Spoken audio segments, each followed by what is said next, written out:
अस्सलाम वालेकुम एवरीवन, कैसे हैं आप सब। आज बनाते हैं नए तरीके से मिल्क शेक। अगर आपने ट्राई नहीं किया तो इस तरीके को ज़रूर ट्राई करें, बहुत मज़ा आएगा। तो मिल्क शेक बनाने के लिए क्या करना है, सबसे पहले लेते हैं बाउल, फिर लेते हैं दूध। यहाँ पर मैंने 2 गिलास दूध के लिए और साथ ही इसमें शामिल कर देते हैं जामे शीरी और इसे मिक्स करते हैं और इसमें ऐड कर देते हैं अब बर्फ़ शामिल करने के बाद अब फिर दोबारा से मिक्स करते हैं और डाल देते हैं थोड़ी सी मलाई भी। इससे बहुत मज़े का टेस्ट आएगा। यहाँ पर जी जामे शीरी मिल्क शेक हो गया है तैयार। अब हम इन्हें सर्विंग ग्लास में डालते हैं। मैं यहाँ पर चेक करती हूँ।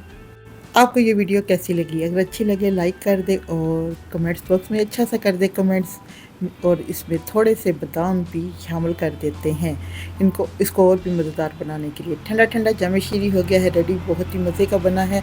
अपने फैमिली फ्रेंड के साथ इस वीडियो को शेयर करना मत भूलिएगा। मिलते हैं किसी शानदार सी रेसिपी के साथ, तब तक के लिए इजाज़त दें। अल्लाह हाफिज़।